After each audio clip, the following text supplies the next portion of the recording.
Hey guys, just want to this video is going to be specific on how to buy a foreclosure property.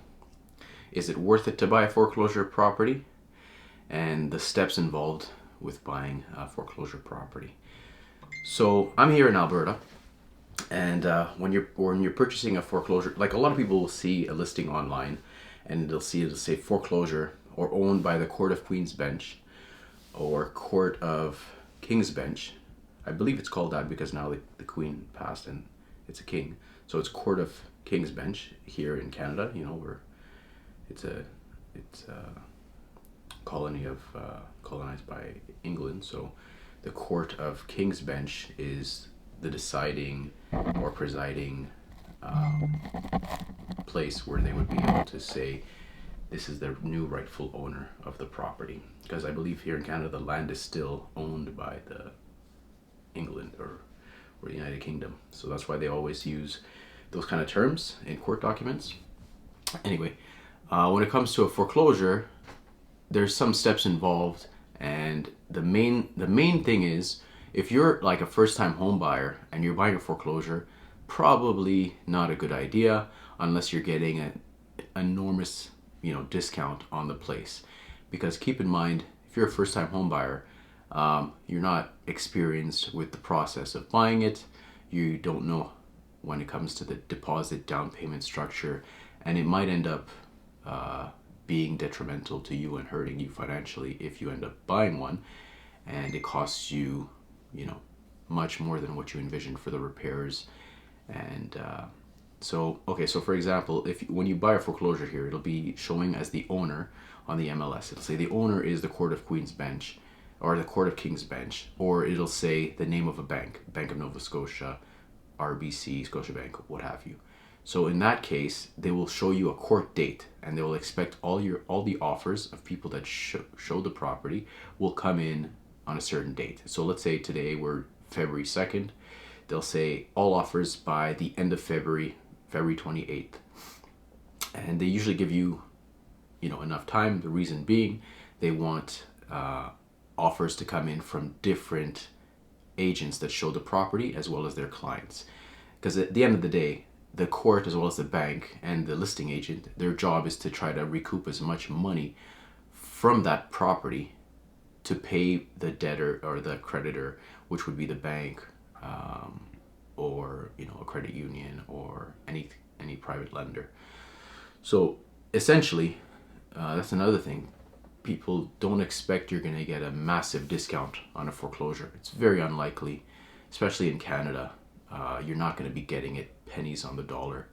The stuff that you see in the media, on the news, oh, we bought this house and we just had to pay the outstanding property tax bill, or we just had to pay, $10,000 or $50,000, like some ridiculously low amounts. It doesn't happen. It doesn't happen here anywhere, and it hasn't happened, not in the last 40 years. And I check the history. I'm always checking historical stats on property transactions, so I know these pennies on the dollar kind of transactions, they don't happen. And anytime you see a severely discounted property as well, which is a foreclosure, it's one of two things. It's either going to be really in horrendous shape. All the appliances not only are all removed, sometimes even all the drywall and floors and everything was taken out because they were trying to recoup as much money as possible. Sometimes the homeowner is mad at the bank, and they're getting kicked out of their house anyway, so they're trying to see what can they take. So they'll salvage even the floors, sometimes damage the closets, the doors, and that's just out of spite and just to be mean. I don't think they really can sell a door and closets. But so that's one thing to think about, right, before you do it. I'm not saying don't do it. I'm just saying know these risks in advance. Also, when you buy a foreclosure, they make you sign what's called a Schedule B or a Schedule A, which basically waives any rights that you have to claim damage, to claim repairs for anything. So it's as is. So if there was a flood, if it was a damage, if all the appliances don't work, if nothing works, the electrical, the plumbing, and it doesn't work, they are not fixing it. You can do an inspection, but they won't make any repairs. And you're basically filling a form that says this is as is where is, and they are not responsible, like the seller, which is the court or the banks. They're not responsible to fix anything for you, and you take it as is, damaged the way it is, busted up the way it is, windows broken. If it had a fire. And here's another thing: even let's say you saw it early this month, and then by the time you close, it's in 2 months. If there's anything that happens from early this month to 2 months down the road, let's say a flood, a catastrophe, damage to the roof, even the whole thing is not there anymore. They're not liable to anything, right? So you're waiving all those rights when you sign that. And that Schedule B or Schedule A is super, super important. And that's what protects them from you trying to come after them later, because it essentially says that you have no rights to come after them. Okay, so that's one thing. And another thing is, when you're buying a foreclosure, when it comes to the value, money, everyone cares about money, saving money, making money. Some people try to flip it, something they're gonna make some repairs cosmetically and put it back on the market quickly. Don't get me wrong, there is some rare instances where that's profitable and it works, but it all comes down to the market evaluation. They always say you make your money when you buy.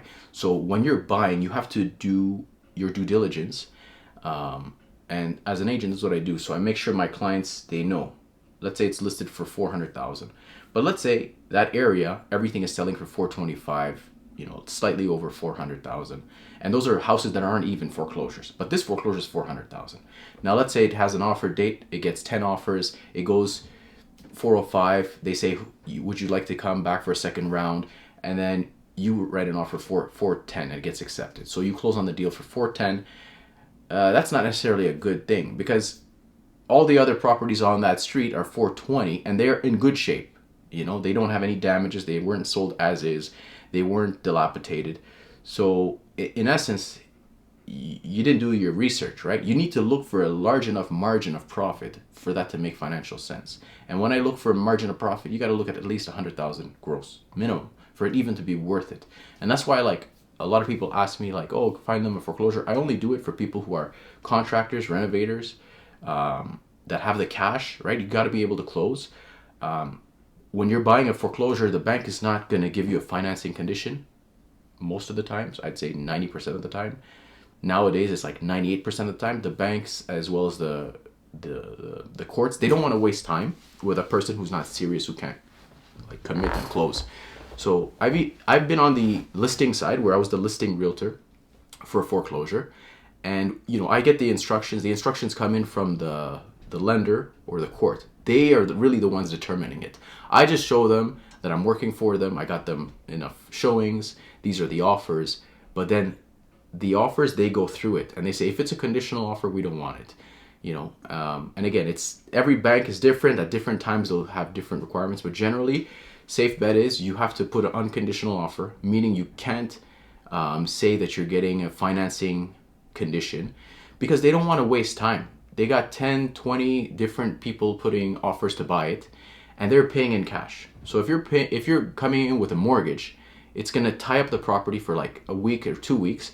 In the meantime, you're going to be trying to get your paperwork and your financing approved, and there is that chance that you can't get it, and they don't want to take the risk and waste their time that you were potentially able to close, but you couldn't. They don't have time for the excuses and all that. So that's why I said, when it comes to me, from my experience, I just take, if you're a renovator, a carpenter, a tradesperson, you have the cash, I have to see an actual proof of funds for it. It can't be locked into something that's not accessible in a year or 2 years. It's just a waste of my time as a business person too. So I try to be as honest as possible with people. It's also not worth their time as well. It's hard enough to go and find these properties and deals, and then for them not to be able to close on it and buy it successfully, it's frustrating to them, it's frustrating to me, it's frustrating to all parties involved. So that's why it's very important. Now, with that being said, are there good deals out there in the foreclosure, space? Absolutely, there are. But I see them more in the higher prices. A house that, let's say, is really worth 800,000, they might sell at 600. But again, it all depends on the community it's in, the size of the house, the features of the house, how many bedrooms, bathrooms, how many square feet, you know, how many garages, where is it on a quiet street, if it's on a busy street, right? So there is some deals to be had. Don't get me wrong. You know, I've helped, you know, some clients get some smoking good deals that they've held onto the property now for like, you know, 5 years.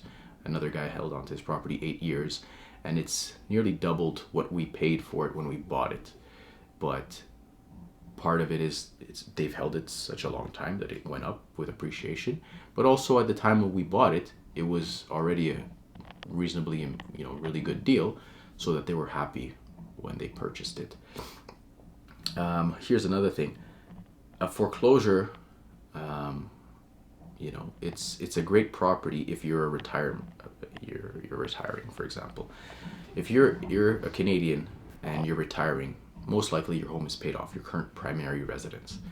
So if you have that, you have some assets in, you know, guaranteed investment certificates, GICs, RRSPs, things like that, and you have the liquidity, the cash to buy foreclosures, and you have a background. Let's say some of you are retired, you know, tradespeople, retired engineers, retired business owners, and you're somewhat handy.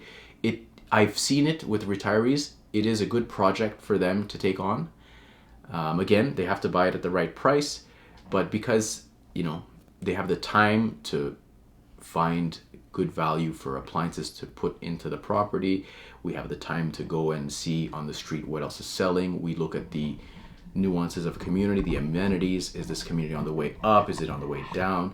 And I find that some of the best clients for foreclosure for me anyway are people who are retired, who are looking to make extra cash flow from a property, and who have somewhat of a background where they're experienced and comfortable with these type of deals. So with that being said, thanks for watching this video, and I'll be making more videos, similar topics when it comes to investment real estate, buying a home as a first-time home buyer, buying a home as a, you know, as a family, as a primary residence, buying an apartment building, buying commercial real estate. And as always, my phone number is 403-903-9430, and I want you guys to reach out to me when you're ready to sell a property or buy a property, as I would love to help you succeed with your real estate journey.